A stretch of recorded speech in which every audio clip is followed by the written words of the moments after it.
In September 1939, the Nazis attacked Poland in surprise with powerful ground and air assaults called the Blitzkrieg, which started the invasion of Poland. Thousands of refugees from the fighting fled the Polish-German front and traveled to Warsaw. Within 1 year, there were more than 90,000 Jewish refugees in Warsaw.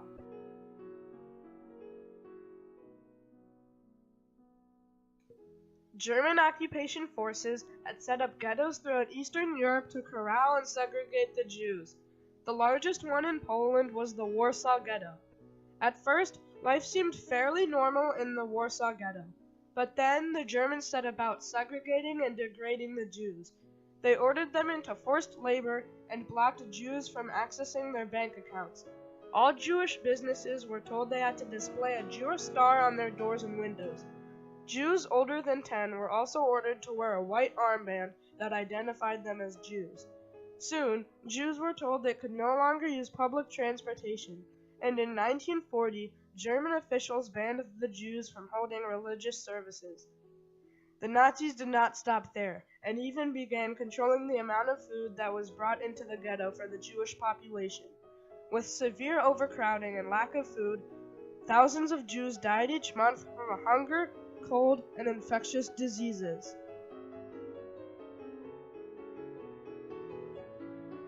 In November of 1940, the Nazis sealed off the Warsaw Ghetto from the outside world.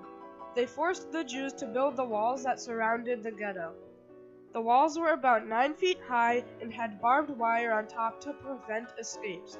Many ghetto residents tried to escape over the walls, but anyone who did so was shot to death by the German guards. Some German police officers held parties to celebrate days when they managed to execute a lot of Jews trying to escape.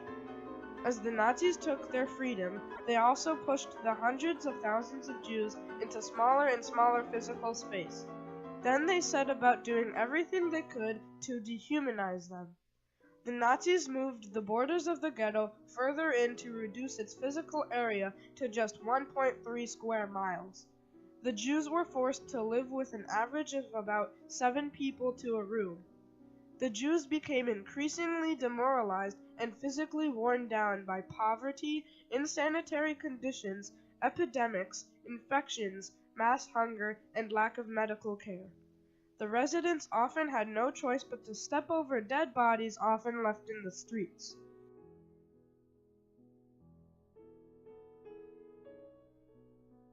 In July of 1942, Heinrich Himmler, the head of the Nazi SS, gave orders that the Warsaw Jews should be resettled into concentration camps.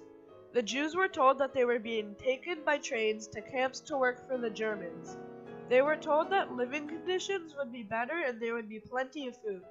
They were also warned that if they did not report to the train station when ordered, they would be shot. From July to September 1942, about 265,000 Jews were deported on trains from Warsaw to the camp in Treblinka, Poland. Cut off from the world, they were unaware of what really went on at Treblinka. More than 20,000 others were sent to another forced labor camp or were killed in the ghetto. Conditions in the Warsaw Ghetto were becoming increasingly violent and dangerous. With only about 60,000 Jews remaining in the Warsaw Ghetto, a small number of men and women started to organize themselves into underground resistance groups. One of these groups, known as the Jewish Combat Organization, or the ZOB, was led by a young Polish Jew named Mordechai Anielewicz, who grew up in a small Polish town in a working-class family. He was an excellent organizer, and after the invasion of Poland, he became a leader in Jewish underground activities. He also managed to smuggle a small supply of weapons into the ghetto with the help from anti-Nazi Poles.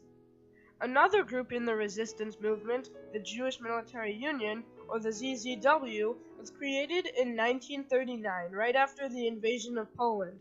It is believed that David Mordechai Applebaum, who was a soldier in the Polish army before the war, was one of its leaders. As the war continued, the ZZW expanded into many areas of Poland and became a substantial Jewish underground organization.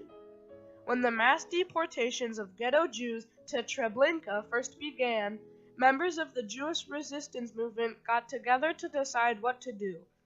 At first, they decided not to fight the SS deportation orders because they still thought that the Jews were being sent to Treblinka for the purpose of forced labor. But by the end of 1942, the Jews in Warsaw had found out that the mass deportations were part of Hitler's plans to kill all of the Jews. Because the Nazis destroyed most of the records of the killing at Treblinka, it is difficult to obtain accurate total numbers of Jews killed there, but it is thought that about 900,000 Jews from various parts of Europe were murdered there between July 1942 and August of 1943, 265,000 of whom were from the Warsaw Ghetto.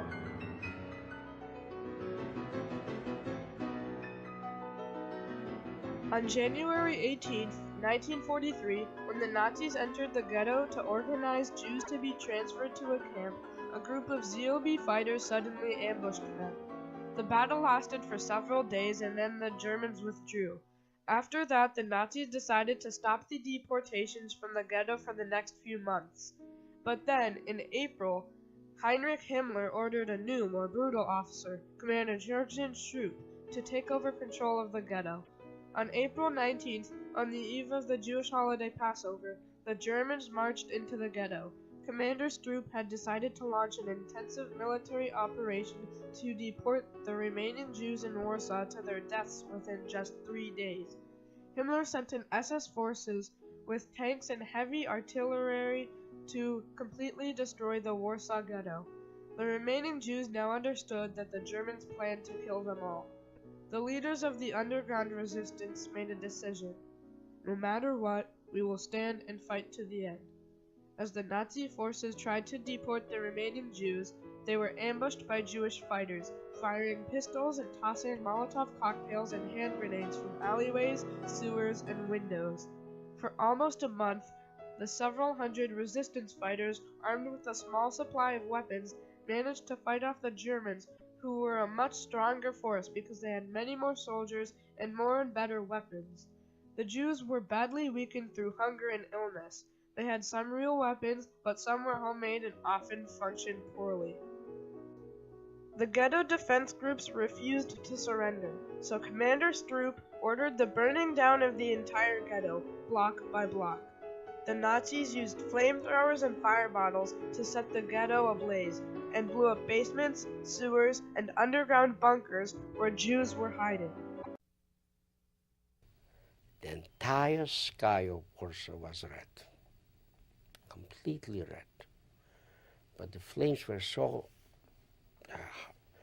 concentrated around the whole ghetto that it illuminated the whole city. On April 29th, the few remaining fighters from the ZZW had lost its leaders and they escaped into the forest. A few survivors hid in bunkers, dugouts, and sewers, but the Germans found them with dogs or by smoke bombing, setting off explosions, or flooding the hideouts. The uprising was defeated. Mordechai and Yelowitz and others who had been hiding in a dugout committed mass suicide by taking cyanide pills. By May 16th, the ghetto was under total Nazi control. On that day, the Germans engaged in a final cruel and symbolic act. They blew up Warsaw's magnificent Great Synagogue. Thousands of Jews were killed during the uprising, while nearly 50,000 others who survived were sent to extermination or labor camps.